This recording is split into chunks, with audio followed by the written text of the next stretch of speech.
Hello అందరికీ ఈరోజు వీడియోలో స్వీట్ షాప్లో లాగా బాదుషాని ఎలా చేసుకోవాలో ఈ వీడియోలో చూద్దాము. దానికోసం ఒక 3 కప్స్ వరకు మైదా తీసుకున్నాను. ఇందులోకి 1/2 teaspoon baking soda, 1/2 teaspoon baking powder వేసుకొని ఒకసారి మిక్స్ చేసుకోండి. ఇందులోనే ఒక 2 టేబుల్ స్పూన్ దాకా నెయ్యి వేసుకొని పిండంతా కలిసిపోయేలాగా మిక్స్ చేసుకోండి.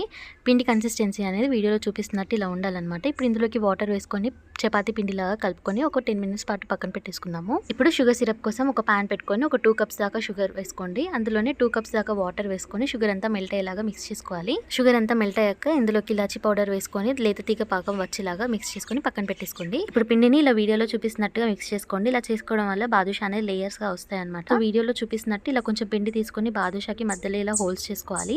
వీటిని గోరువెచ్చగా ఉన్న ఆయిల్ లోకి వేసుకోండి. ఆయిల్ లో ఫ్లేమ్ లో పెట్టి కాల్చుకోవాలన్నమాట. ఒకసారి బాదుషాలు ఇలా పైకి వచ్చిన తర్వాత స్టవ్ ని మీడియం టు హై ఫ్లేమ్ లో పెట్టుకొని గోల్డెన్ కలర్ లోకి వచ్చేలాగా కాల్చుకోవాలి. వీటన్నిటిని కొంచెం వేడిగా ఉన్న షుగర్ సిరప్ లోకి వేసుకొని బాగా పట్టించాలి. సో ఈ వీడియో మీకు నచ్చిందా? మరి సబ్స్క్రైబ్ చేసుకోవడం మర్చిపోవద్దు.